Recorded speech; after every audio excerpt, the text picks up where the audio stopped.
Hi guys, this is Latasha, and I'm presenting you all the scavenger hunt number 2, which involves the 2 causes of actions that we supposed to choose.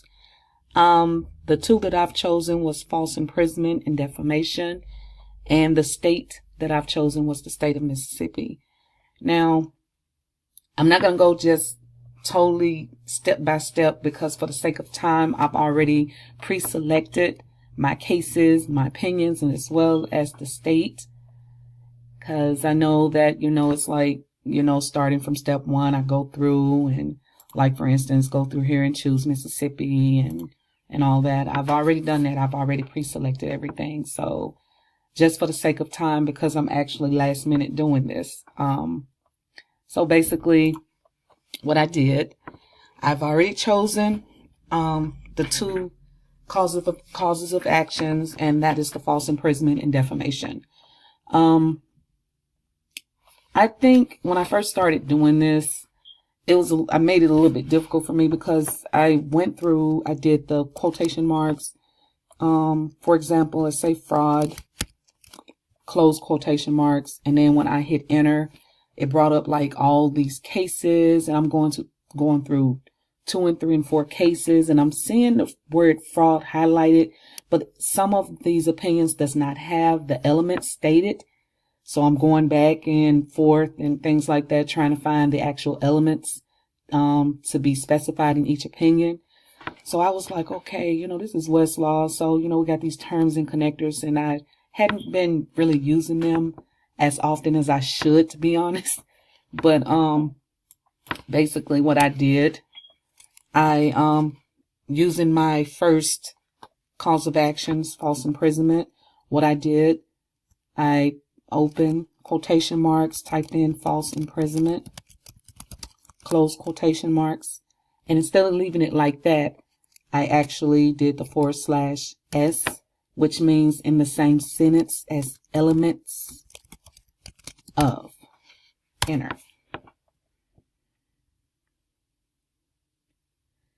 And this actually made it so much easier because, as you can see, before I did the /s for the in same sentence as elements of, there was like tons of cases that popped up. But when I did the use this /s, only 7 popped up. All right. And I initially chose the Meriwether versus Isle of Capri Casino Incorporated.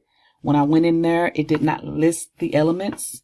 So I went to the second one, which is Thornhill versus Wilson. Okay, as you notice, this is a state appellate case from the state of Mississippi. So I had to make sure that it was in the Court of Appeals. I scrolled down and it lists the elements here. It only has 2 elements. And basically, it states, the tort of false imprisonment involves 2 elements: detention of the plaintiff and the unlawfulness of such detention, and imprisonment and the falsified thereof. Those are the 2 elements for the state of Mississippi for false imprisonment. Okay, for my second, I chose defamation. And what I did, open quotation marks, defamation, close quotation marks, /s for same sentence as elements of, enter.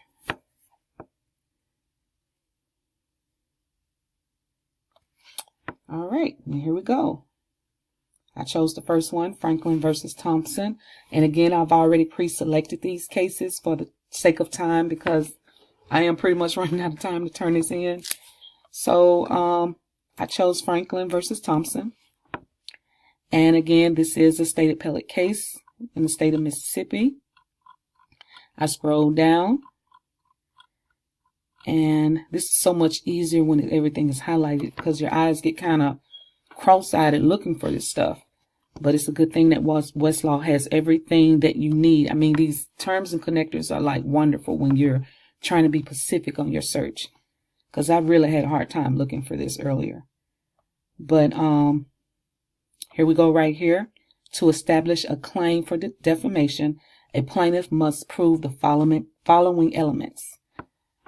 A false and defamatory statement concerning plaintiff. That's number one. Number two, unprivileged publication to third party. Number three, fault amounting at least to negligence on part of publisher. And the last one, and either actionability of statement irrespective of special harm or existence of special harm caused by publication. All right, that's basically it. So those are my two cause of actions for the state of Mississippi. And that's pretty much concludes my presentation for scavenger hunt number 2. Thank you all for listening. Bye-bye.